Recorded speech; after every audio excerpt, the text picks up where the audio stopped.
बहुत समय पहले हरितानंद जंगल में दो शेर रहते थे, रुद्रवीर और विक्रम भैरव। यह बस नाम के सगे थे, खून का रिश्ता था, लेकिन दिलों में जंग छिड़ी थी। एक तरफ था न्यायप्रिय, मेहनती और दूरदर्शी राजा रुद्रवीर, और दूसरी तरफ था लालच और अहंकार में डूबा विक्रम भैरव। सुन लो हरितानंद के सभी जीव जंतु, यह इलाका रुद्रवीर का है और यहाँ के नियम भी रुद्रवीर के होंगे। बरसों से यही रिवाज है कि मांसाहारी जीव शिकार करें तो केवल बूढ़े और अशक्त जानवरों का करें। कभी भी जवान और सक्षम जीव पर पंजा उठाने की भूल मत करना, वरना सजा ऐसी मिलेगी कि आने वाली पीढ़ियां भी याद रखेंगी। हमारा जंगल तभी फल फूल सकता है जब हर प्रजाति सुरक्षित हो। महाराज, मैं हूं मीनू चूहा। अगर मेरी बात सुनने की इजाजत दे तो मैं कुछ बोलूं। मीनू चूहा कहना क्या चाहते हो, खुलकर बताओ। महाराज, शाकाहारी जीवों की हालत दिन ब दिन खराब होती जा रही है।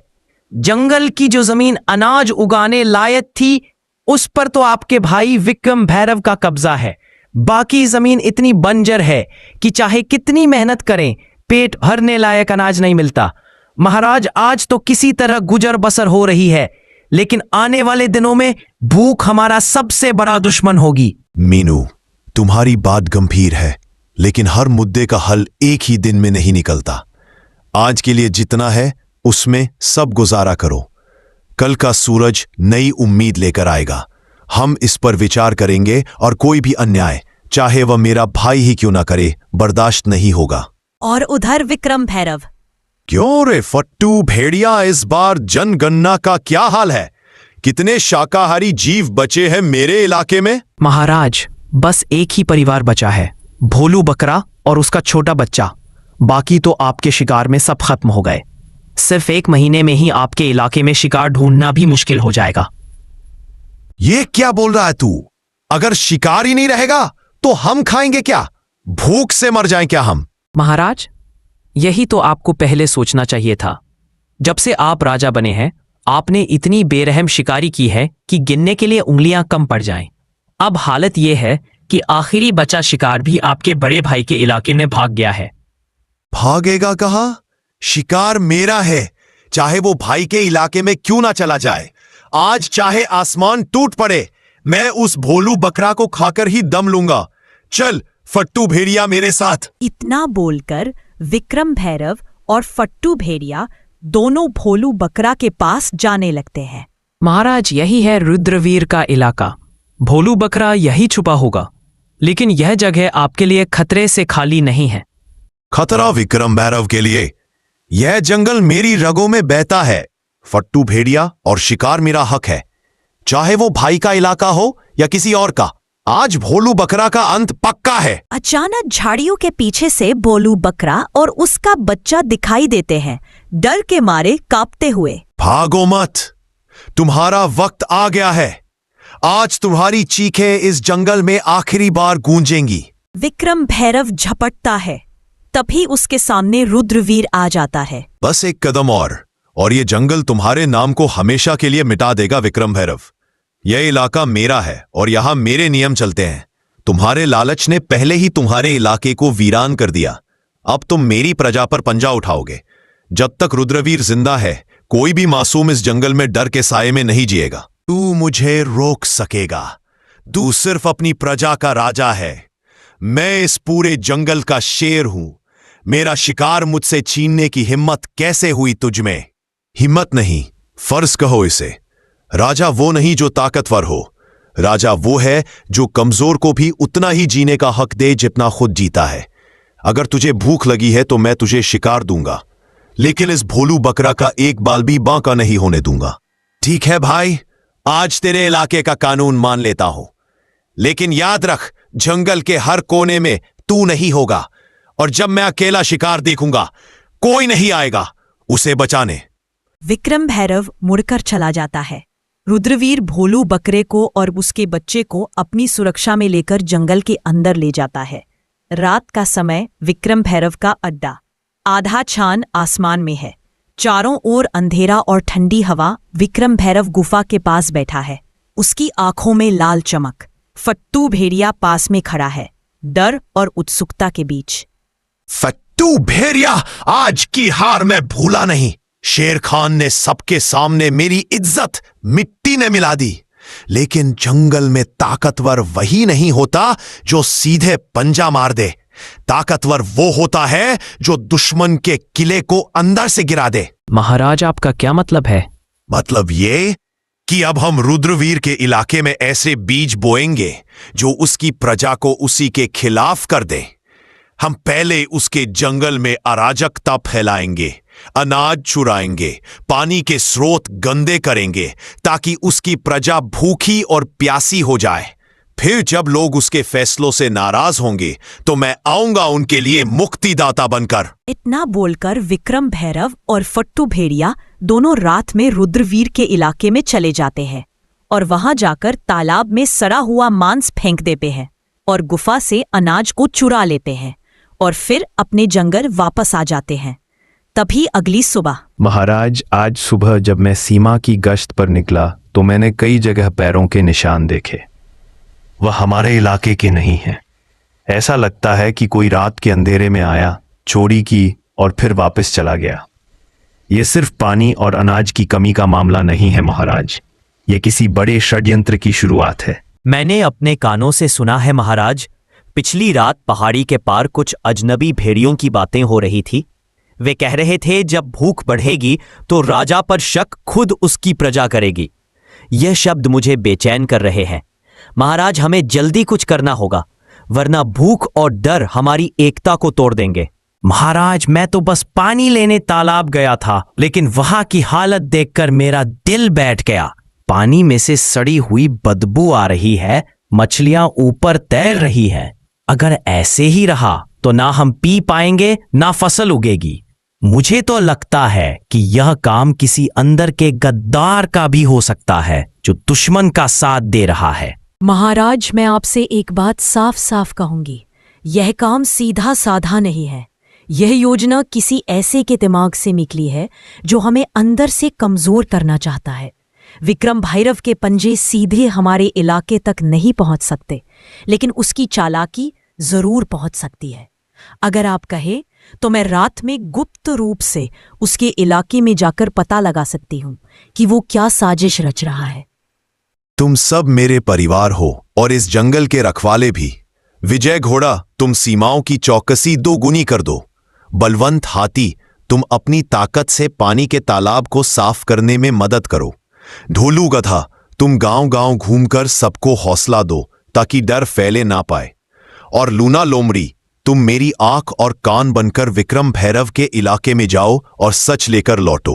अगर विक्रम भैरव ने सच में यह वार किया है तो अगली लड़ाई जंगल की सबसे बड़ी लड़ाई होगी। सन्नाटे में लूना लोमड़ी रुद्रवीर के आदेश पर विक्रम भैरव के इलाके की ओर बढ़ रही थी। उसके हल्के हल्के कदम सूखी पत्तियों को भी आवाज नहीं करने देते थे। आज उसका हर सांस, हर नजर मौत के साए में थी। मुझे सावधान रहना होगा। विक्रम भैरव के इलाके में जरा सी आवाज भी मौत बुला सकती है, लेकिन सच जानना जरूरी है ताकि रुद्रवीर और हमारा जंगल बच सके। विक्रम भैरव का अड्डा गुफा के पास में विक्रम भैरव और फट्टू भेड़िया धीमे स्वर में बातें कर रहे हैं। लूना लोमड़ी पेड़ के पीछे छुप जाती है। फट्टू भेड़िया, पहला वार कामयाब रहा। रुद्रवीर की प्रजा भूखी और प्यासी है। अगला कदम यह होगा कि उनके बीच झगड़े करवाओ। अनाज और पानी के लिए लड़ाई होगी, तब मैं आऊंगा उन्हें बचाने के नाम पर। महाराज, लेकिन अगर रुद्रवीर को शक हो गया तो? शक से क्या होगा?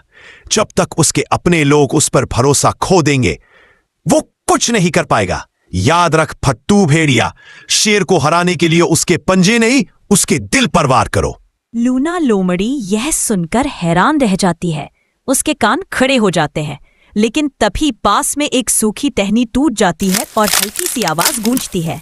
महाराज, कुछ आवाज आई। कौन है वहां? लूना लोमड़ी तेजी से झाड़ियों में से निकलकर अंधेरे में गायब हो जाती है। विक्रम भैरव और भेड़िया उसका पीछा करने की कोशिश करते हैं, लेकिन वो लोमड़ी की फुर्ती से बच निकलती है। और अगली सुबह। महाराज, मैंने सब सुन लिया है। विक्रम भैरव हमारी प्रजा को आपसे अलग करना चाहता है। वो भूख, प्यास और झगड़े फैलाकर आपको कमजोर बनाना चाहता है और फिर खुद राजा बनना चाहता है। तो अब समय आ गया है विक्रम भैरव की चाल का जवाब उसी की चाल से देने का। हम उसकी सोच से तेज चलेंगे और जंगल को बचाने के लिए हर कीमत चुकाएंगे। लूना लोमड़ी की खबर ने पूरे दरबार में आग लगा दी। अब शेर खान के सामने सिर्फ एक रास्ता था, एक ऐसी योजना बनाना जिसमें रुद्रवीर की चाल नाकाम हो और जंगल की एकता वापस लौट आए। सुनो मेरे साथियों, आज हम सिर्फ अपनी हुकूमत नहीं बल्कि पूरे जंगल का भविष्य बचाने जा रहे हैं। विक्रम भैरव ने सोचा कि वो भूख और डर फैलाकर हमें तोड़ देगा, लेकिन वह भूल गया कि एकजुट जंगल को कोई नहीं तोड़ सकता। विजय घोड़ा, तुम्हारी रफ्तार पूरे जंगल में सबसे तेज है।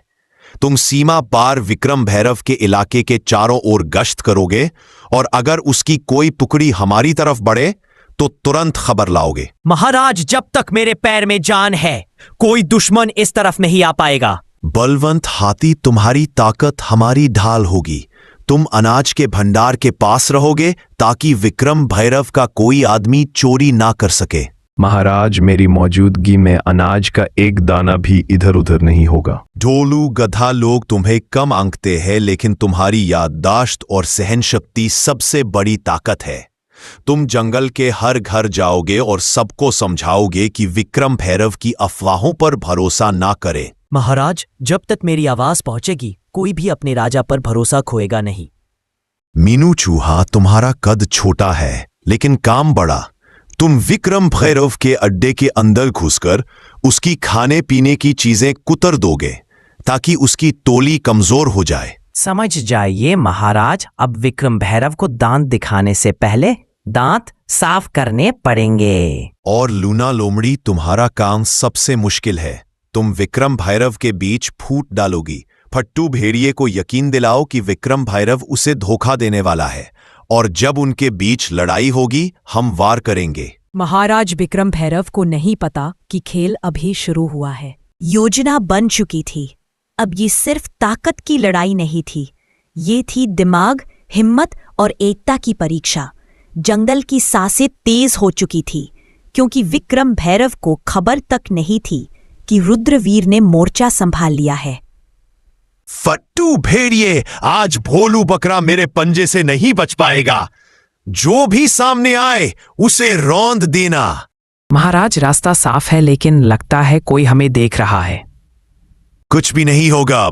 अब होगी तो सिर्फ मौत, वो भी रुद्रवीर की। चलो पहले उसके सूखे मांस के बोरे में छेद कर देता हूं, फिर उसके पानी के घड़े में भी। अब देखता हूं कितने दिन ताकत में रहता है। इधर हाथी और लोमड़ी विक्रम भैरव के सामने आ जाता है। रास्ता बंद है। अगर एक कदम भी आगे बढ़ाया तो सीधा आसमान में उछाल दूंगा। मेरे रास्ते से हट जा हाथी, वरना तेरे कान फाड़ दूंगा। कोशिश करके देख ले।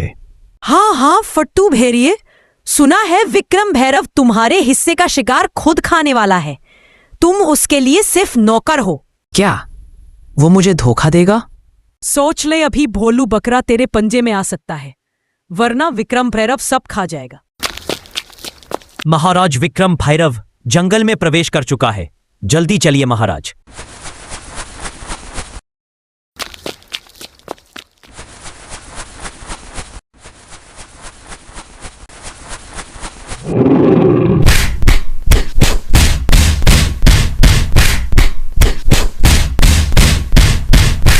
जंगल का कानून भूल गया था। विक्रम भैरव, आज तुझे जिंदा छोड़ रहा हूं ताकि तू याद रखे राज ताकत से नहीं, एकता और न्याय से चलता है। रुद्रवीर, तूने मुझे जिंदा छोड़कर गलती की। अब मैं जंगल का राजा नहीं, जंगल का साया बनूंगा और तुझे वही खत्म करूंगा जहां तू सोच भी नहीं सकता। विक्रम भैरव, तेरा साथ देकर मैंने कुछ नहीं पाया। अब मैं रुद्रवीर महाराज के पास जा रहा हूं।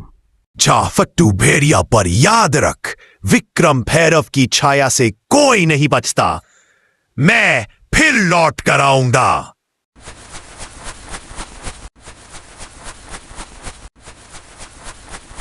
इस जंगल में कोई भी राजा नहीं है, राजा सिर्फ न्याय है, और न्याय कहता है जो प्रकृति से विश्वासघात करे उसकी जगह यहां नहीं। तो दोस्तों, इस तरह रुद्रवीर विक्रम भैरव को एक और जिंदगी जीने का मौका देता है और फिर हरितानंद जंगल फिर से शांत हो गया।